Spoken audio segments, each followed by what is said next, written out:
Hello student, today we will see that how you can run your Servlet program in Eclipse. So here is your first open Eclipse, then here is your welcome screen. Now we close this welcome screen. First of all, your first screen is there. Now you have to first set up your server. So just click on server tab. So here you see that no servers are available. So to click this link to create a new server. To map with the Tomcat, we have to click with this link and click it out. Then select Apache. In this we select Tomcat 7 version. Then next.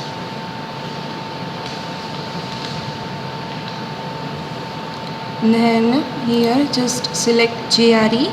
So default JRE is 1.8. Then select your path where is your Apache Tomcat is installed. So in the computer C drive, in this program files, Apache Software Foundation and Tomcat folder. So here is your path where the Tomcat installation directory is there. Then next and finish. So you see that now we map our Servlet or program with Tomcat. Now create our first project. So open file in this new dynamic web project. Write down your project name, that is I like demo project. Now just click on next. You see that runtime. So you whenever you run your project, here is the environment, runtime environment is provided in the Apache Tomcat. Then configuration is by default is set. Then we just have to click on next. Here SRC folder is created built in. Then we just move on to next. So the context root is demo project, directory is web content. If you want to create web.xml deployment descriptor file, then click on and if you do not want the web.xml file, then just as it is finish. So here you see that your project is created, demo project. Now we click on this arrow. Now the subfolders are available are there. So first one is deployment descriptor, then JAX, WS, web services, Java resources, JavaScript resources, build web content. So these are the subfolders to run your application or your project. So you see that there is one subfolder is there, Java resources. And in this two subfolders are there. First one is SRC and the second one is libraries. Now first of all we just set Servlet jar file and JSP jar file, which is used to run your Servlet and JSP application or program. So to map this jar file, we just click on the project name, right click on the project name.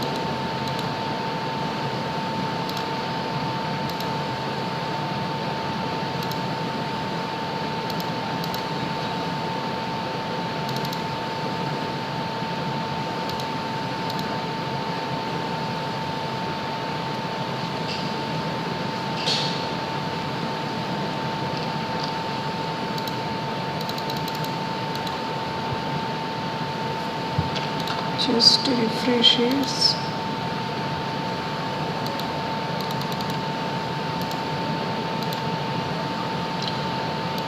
In this build path and configure build path.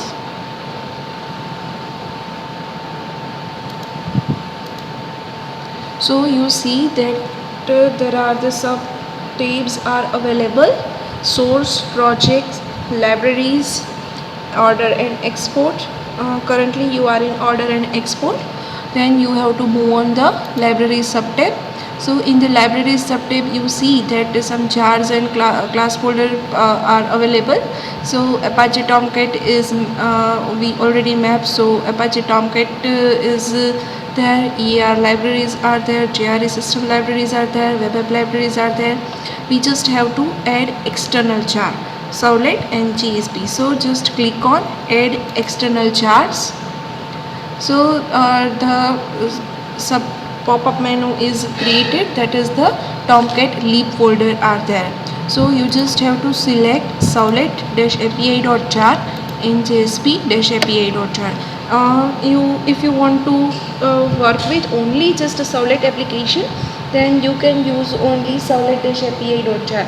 But if you want to work with servlet and JSP both application, then you can use servlet-api.jar and JSP-api.jar. So both jar files are used to create a web application.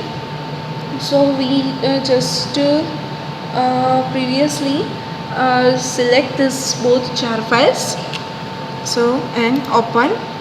So you see that both external jar files are added in our libraries.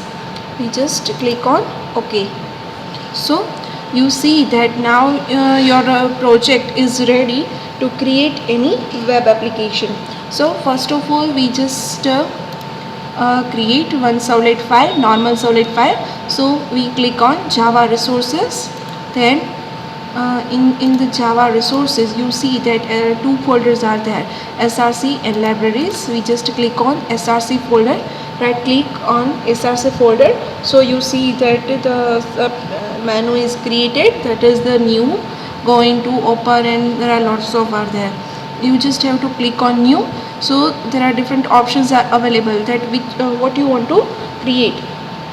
So you want to create new projects, you want to add any annotation, you want to create any class, interface, packages.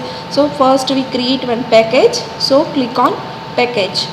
We just add package name as P1.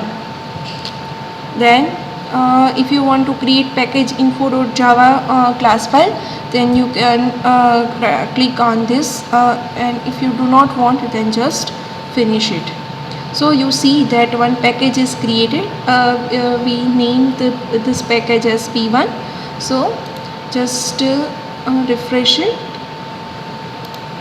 So you see that in the SRC folder one package is created, that is P1. Now in P1 package we create one servlet file. So just right click on P1 package and new and create servlet. So you see that one window is open, that is create servlet window. So you just have to add class name. We just right click on P1 package, so the built-in Java package is set as P1. You just have to add your class name. So I just add class name is Sav1. Our super class is Java X servlet.http servlet. It means that your servlet is created by extending the HTTP servlet class. So your super class for the Sav1 is HTTP servlet.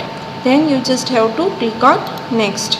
So you see that the name and descriptions are there. If you want to add any comments, then just add that is in your description part. Then next. So here you see that what are the constructors and some methods that are used in servlet, some inherited methods. So these are the list of this inherited abstract methods. If you want to use, then click on this any type of method.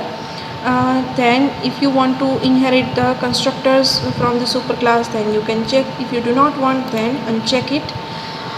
We just use do post method now. So you can uncheck do get method and finish. So you see that our structure is ready to create or to run any application. The basic structures is available. Now we just remove this part because we do not need. So we just remove this part. So you see that we create servlet serv1.java in package. So here the line is added that package P1. This define that your servlet file is in package P1. Now the packages that you want, that you needed in your Servlet file. So import java.io, import javax.servlet, and all the sub classes that are imported. Then here is the annotation is added. So whenever you create your Servlet file in Notepad, you just have to create web.xml file. That is your deployment descriptor file. And if you do not add your Servlet code in web.xml file, so whenever you run your application, at that time the instantiation, or we can say that the object of that Servlet file is not created.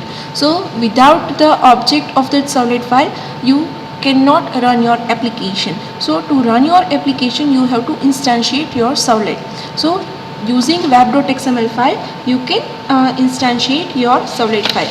So to define this thing, or to do these things, Eclipse provide this annotation process. So we just added annotation, that is structure is built in. So you just have to add @web-servlet, and here is your Servlet file. So you see that in your web.xml file, you just add URL pattern, that in your Servlet mapping tag there is this one subtag is there, that is a URL pattern. So in URL pattern subtag, you have to add the value of URL pattern as is which you want to run your Servlet application in your browser. So we just add in value as slash and your Servlet file name. So here is the same thing is defined, that in double quotation you just have to add the Servlet name, and before the Servlet name you just have to slash. So after this you create class, that is public class server, and by extending HTTP Servlet, your Servlet file is created. So extends HTTP Servlet.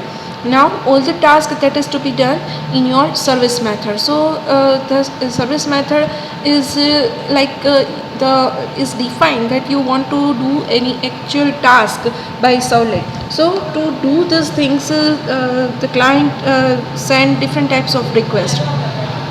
That may be do get method, that may be do post method, that may be do put method, that may be do trust method, which you see previously that that is some inherited methods are available, the list of this thing. So in this we just click on do post method. So you see that only do post method is inherited in our serve1 class. Now we just apply our actual task in this. So whenever you work with service method, any type of service method, two objects are needed for that. First one is request method, and the second one is response method. So to accept the request from the client, we need HTTP Servlet request object. So here is the request object, and to send back the response to the client, we need HTTP Servlet response object. So these two parameters are must be added in your do post method or do get method, or any type of service method. Then after this method throw some exception. So here is your exception is there if any runtime query occur. So this two exception are handled these things. Now we just write down our actual task. So first of all, using response object, so response dot set content type method.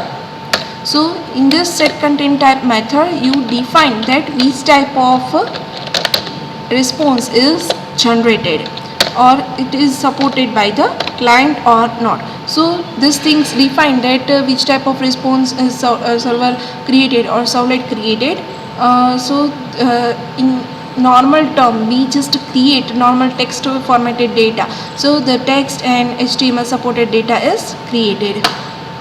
So in the set content type, you just write down set text or HTML. If you want to create any create any image as a response, then you have to define that in the response dot set content type in double quotation just image, and then after slash JPG or PNG or any type of data like this response dot set content type in double quotation, just image, and you can set as JPG, then PNG, etc.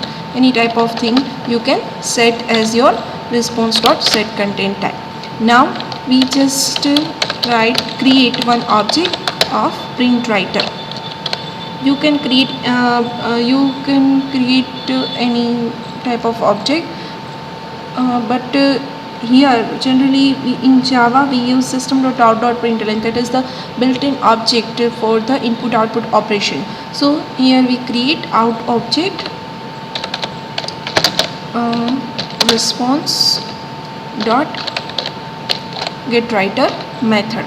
So you see that using response object we fetch the response that is created by the servlet. So to fetch this response we use get writer method, and it is stored in print writer object. So to fetch the response we use get writer method, and to display this output we need print writer class object. So here we create print writer class object out, and the data is displayed by using response object of get writer method.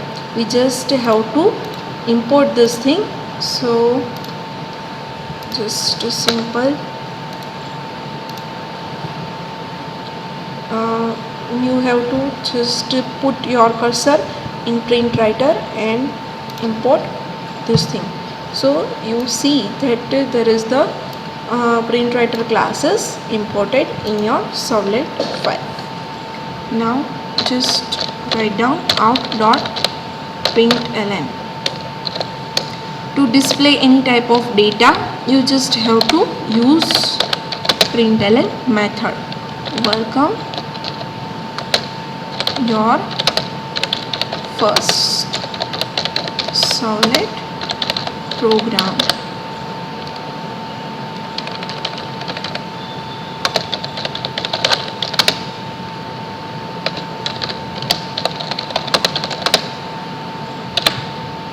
So this is the out.println method is used to display your output. So this is the basic servlet program. You just have to save it. So Control S, and now you run this.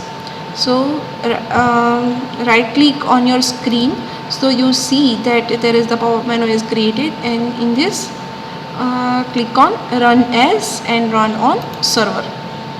So you see that the choices are available, that you can run your program in existing server, that is we map the Tomcat server, or you can set any new servers and you can select manually define a new server, but we just run our application in Tomcat. So just click on Tomcat v7 server at localhost, then click on next. So you see that the project which you created previously is configured with the Tomcat. So there is the project is there, and finish.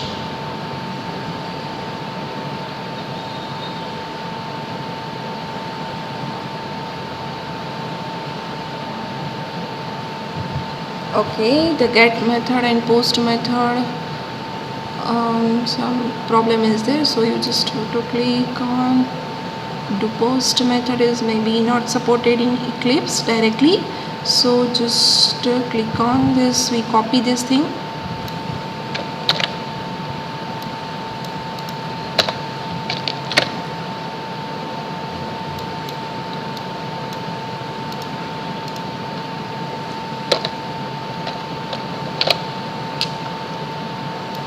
here we change it into get method and just call do post method into get method. So request and response, save it, and we again try to run it. So click on right click, run as, run on server, just select your Tomcat, next, and finish. Okay, restart your server. So you see that the output is displayed. Welcome student, here is your first Servlet program. You see that the do post method is directly not supported in Eclipse, so you just have to inherit your do get method, and in do get method you just have to call your do post method. So you can indirectly use your do post method in Eclipse. So this is the basic Servlet program and how you can run in Eclipse, and what are the basic configurations are needed in your Eclipse. This is the defined in this lecture session.